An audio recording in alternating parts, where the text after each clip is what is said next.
please come into the heart space with me now and let's have a heart-to-heart discussion. Today I'm talking about how love and fear do not mix. Have you heard the expression oil and water do not mix?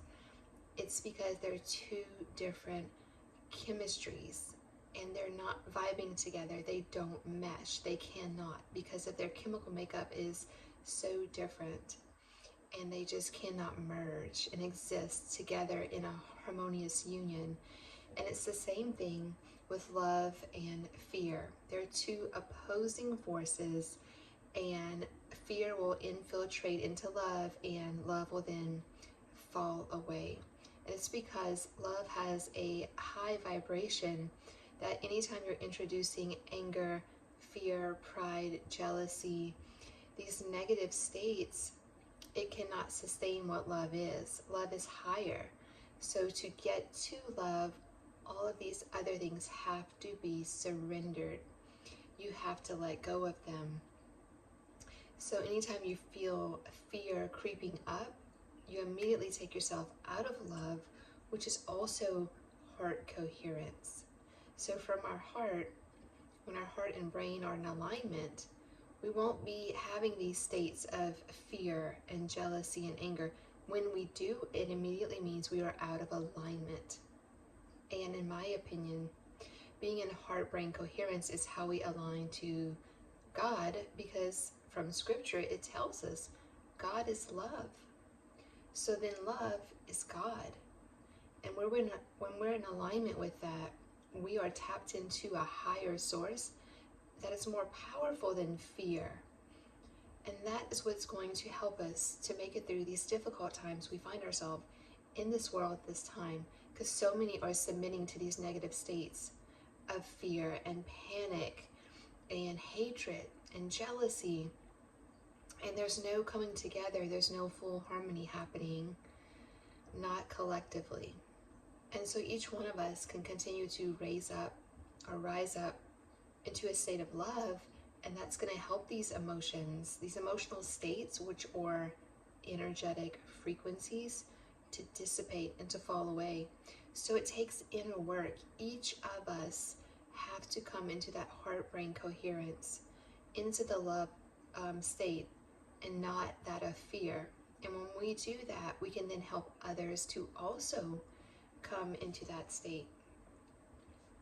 I was raised in a legalistic religion where all we did was serve, and that is how we were then to be approved by God.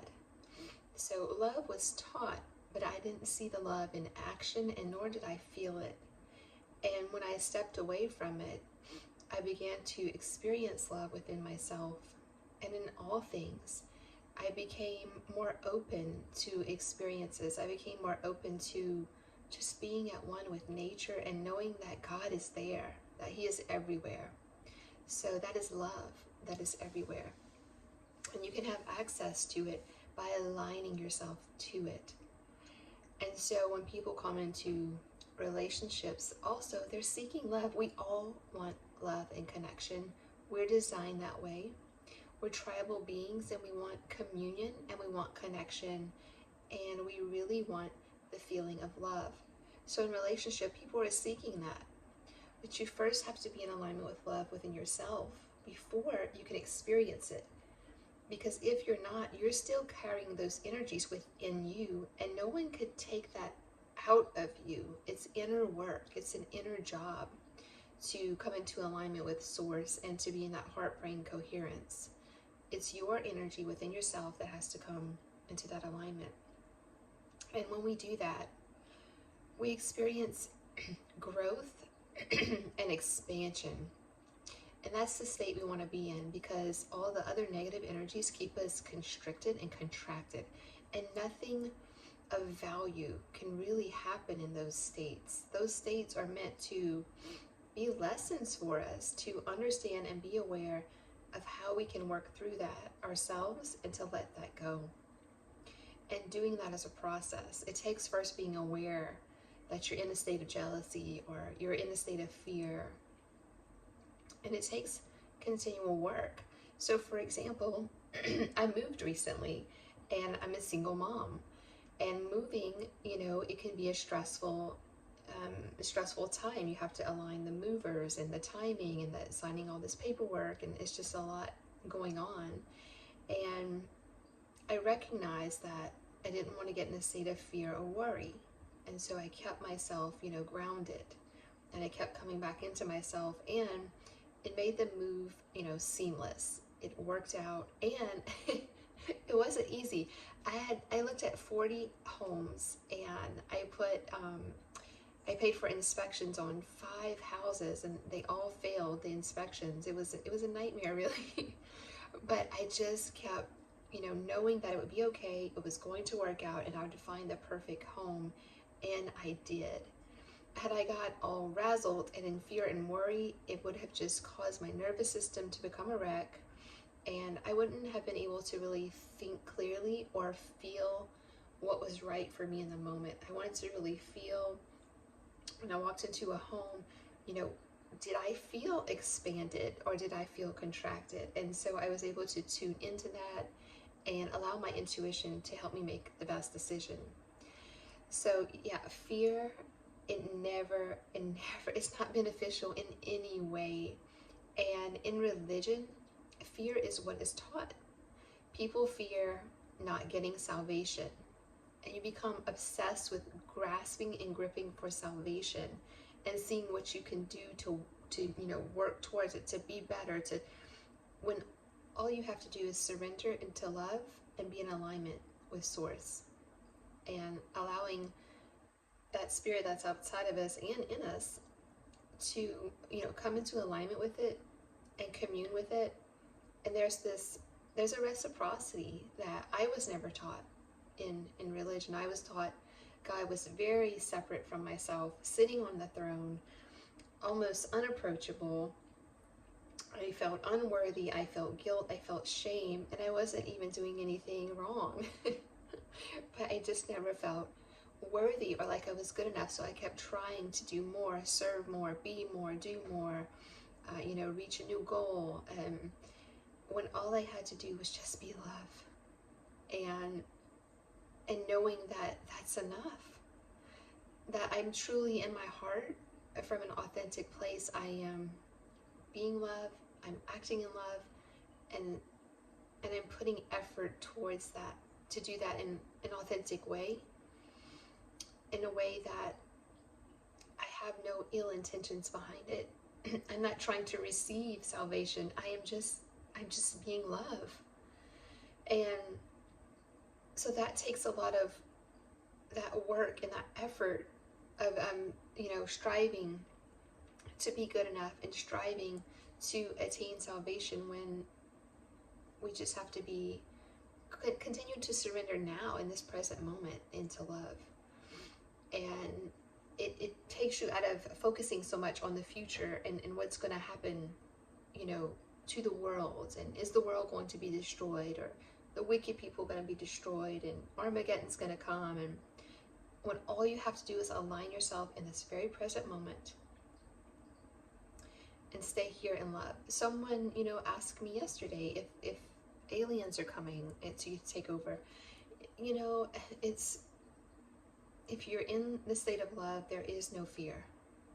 And all of these things that are being conjured up in news media, with the political leaders, the religious leaders, the stress of consumerism that is in the world now, that we have to buy something, get something, because then that'll make us feel better, which we're just trying to feel love. We're trying to get that feeling of connection and of love. And people will, when they don't feel that, then they try to escape their present moment because it's uncomfortable, because they don't want to feel that. And so by doing, drugs or alcohol, overindulgence in sex, people are craving to escape and to feel something better in that moment that takes them out of that moment. And it does require work to stay in love. But gosh, it is the best feeling in the world. It has so many rewards. It feels like paradise within the self. It feels, when you're deeply connected and you're really, it's expansion is what I can call it. It's just, you feel expansive rather than worried and contracted and feeling heavy and dense and negative. Those are not the states I want to live in. I want to live in love, exist in love, teach love, and just be love in every moment. And I encourage you to do the same. So if you are in a state of fear, the stress and the worry and the anxiety, no matter what you are going through, because I have been through it. I've been through a lot of trauma for at least 15 years straight. Every year I was hit with a challenge. And through that process, it helped me to continue to prove to myself who I am, no matter what anyone said about me or felt, or their opinions. They were not having the direct experience I was having. And my intentions were always of the best, to just continue to move towards truth and towards being in a state of love and continuing to surrender childhood wounds, my shadows, looking at them and being honest with myself, being vulnerable, taking responsibility, and having devotion to this path. And that is what is required. You have to have all of those qualities, being really honest with yourself, taking a look in the mirror. If you're triggered by someone, pull it all into yourself and ask, why? Why is this triggering me? And perhaps you are hurt and you are going through trauma. Narcissistic abuse is one of the worst things a person can go through, because it is extreme spiritual warfare.